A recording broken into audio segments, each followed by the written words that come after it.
All right, another training week down, and this was a big week for me for a couple of reasons. Number one, we're going to deload next week, which I'm really excited about. I really like training. I enjoyed it. I like pushing the numbers, but this has seemed like a very long training cycle. And I think a part of the reason behind that is the fact that the last couple of meets that I've done has been like a 10 to 12 week turnaround in terms of training cycle when you factor in deloads and anything else that's going on. So the fact that this is like more like a 16 to 17 week training cycle, it just seemed like it's been going on forever, when in reality it was only really 2 months ago that I competed. And I think I'm roughly about 6 weeks out from this next meet. But that being said, I think it is time for a deload, so I'm excited to do that next week and give myself a little bit of a rest. As I've really been trying to push myself and the numbers these last couple of weeks, and I think it's been paying some huge dividends. Now, that being said, one of the things we also wanted to use this week as for to build up into this deload is also to test where my numbers are really at. So really push the numbers, and we've been working up the RPEs each week, and at the end of this week, our goal was to get triples at RPE 9.5.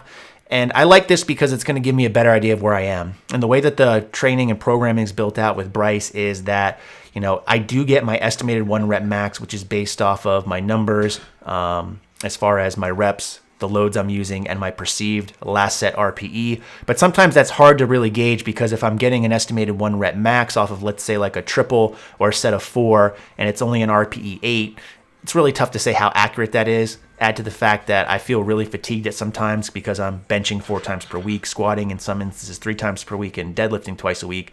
It's just not really that accurate, let's be honest. But I was really looking forward to these sessions. So on Thursday, tested out squats. The goal was to get a triple at RPE 9.5. I think I nailed this right on the money. And this was a huge number for me. I was really intimidated going into this session because up until a couple of months ago, this was more than my 1 rep max. So to be able to hit it for a set of 3 at RPE 9.5 was huge in my opinion. The last rep was a little bit grimy, but there wasn't any big sticking point on it, which I'm huge about. I'm happy with the depth, and the singlet definitely helps here. I have noticed that my right knee has been caving in a lot more, especially since I've switched to flats. I think part of that is I've tried to widen my stance to accommodate that a little bit, and my right knee just wants to be in a little bit more. So I think going forward, I'll probably move my stance in just a little bit.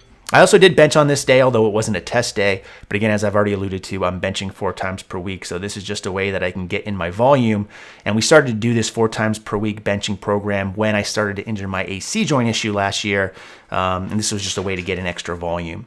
So that brought us to Friday, and on this day, testing deadlifts and bench, and I couldn't have been happier with the way that this day went, especially considering that I went so heavy on squats yesterday. I really had this number in mind. I wanted 606 or 275 for a set of 3. I actually think this was more of like an RPE 9. It slowed down a little bit on the last rep. Part of the problem is I haven't used chalk at home at all, and my grip was starting to slip just a little bit. So next time I'll probably use chalk, but really happy with that set, as my lower back tends to get pretty fatigued when I go heavy. Finally, my least impressive lift, but the thing I'm happiest about, a set of 3 here on bench with 142 kilos or 314 pounds. This was literally like my 3rd attempt, my last 3 meets, because of my shoulder issue. So the fact that I hit it for 3 here at around an RPE 9.5 is huge.